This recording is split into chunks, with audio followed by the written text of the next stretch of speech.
শীত এলেই রংপুরে জমে ওঠে বিদেশি কাপড়ের মার্কেট, যে মার্কেটে প্রতিদিন ভিড় করে অসংখ্য মানুষ। এটাকে বিদেশি কাপড়ের মার্কেট বলা হয় কারণ দেশের বাহির থেকে লট আকারে বিভিন্ন ধরনের পোশাক এখানে কিন্তু চলে আসে। এটাকে অনেকে বিদেশি কাপড়ের মার্কেট বলে, অনেকে কেজি মার্কেট বলে, অনেকে পুরাতন কাপড়ের মার্কেট বলে। বাট এখন শুধু এটা পুরাতন কাপড়ের মার্কেট নয়, এখানে নতুন নতুন অনেক ধরনের কাপড়েরও কিন্তু দোকান হয়ে গেছে। এই মার্কেটটা রংপুরে এত পরিমাণে নাম করার কিছু কারণ আছে, সেই কারণগুলো এই ভিডিওর মাধ্যমে আপনাদেরকে উল্লেখ করব। এই মার্কেটটা তার ঐতিহ্য কতটুকু টিকিয়ে রাখতে পারছে সে বিষয়টাও এই ভিডিওর মাধ্যমে আপনাদের সঙ্গে শেয়ার করব। এটার লোকেশন কোথায়, কিভাবে যাবেন, এখানে কি দামে পর্যন্ত কাপড় পাওয়া যেতে পারে, সব কিছু এই ভিডিওর মাধ্যমে জানানোর চেষ্টা করব। তো চলুন কথা না বাড়িয়ে আমরা আজকের মূল যে ভিডিওটা আছে এখানে প্রবেশ করি। আসসালামু আলাইকুম, কি অবস্থা গর্বিত জাতি? আশা করি সকলেই ভালো আছেন। ভিডিও শুরুতেই ভালোবাসা অবিরাম।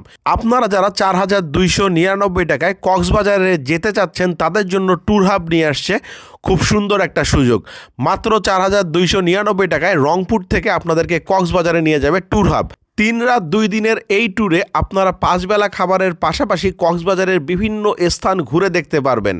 এই মার্কেটটা প্রতিদিন সকাল থেকে রাত পর্যন্ত কিন্তু ওপেন থাকে, বাট এখানে মূল ভিড়টা কিন্তু জমে যায় দুপুরের পর। আর যখন রংপুরে প্রচণ্ড পরিমাণে শীত যায় তো ওই সময়টাতে এই মার্কেটের চাহিদা কিন্তু আরও বেড়ে যায়।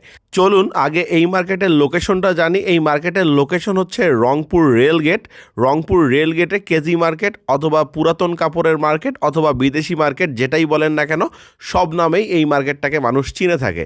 এখানে মূলত পূর্বে যে জিনিসটা হতো, কম দামে বাহিরের মানে দেশের বাহিরের কাপড় পাওয়া যেত, সেই ঐতিহ্যটা কিন্তু এই মার্কেটটা দিন দিন হারাই ফেলতেছে। কারণ হচ্ছে এখানে এখন নতুন কাপড়ও পাওয়া যায়।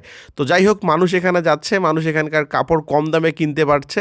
বাট এখানে কিন্তু আপনাকে কম দামে কাপড় কিনতে হলে অনেক বার্গেনিং করতে হবে। আপনি যদি তাদের দামে নিয়ে নেন তাহলে কিন্তু এখানে আপনি কাপড় কিনে মজা পাবেন না। এখানে আপনাকে দামাদামি করে তারপরে কাপড় কিনতে হবে। আমার মনে হয় যে মূল যে বিষয়টা সেটা আমি আপনাদেরকে বুঝাতে পেরেছি। তো কারা কারা এই মার্কেটে যান বা এই মার্কেটে আশেপাশে ঘোরাঘুরি করেন একটু কমেন্ট করবেন। আজকের ভিডিওটা এই পর্যন্তই। ভিডিওটা ভালো লাগলে লাইক, শেয়ার, কমেন্ট করবেন। পেজে নতুন হলে পেজটা ফলো করবেন। ইউটিউব চ্যানেল থেকে দেখলে সাবস্ক্রাইব মাস্ট।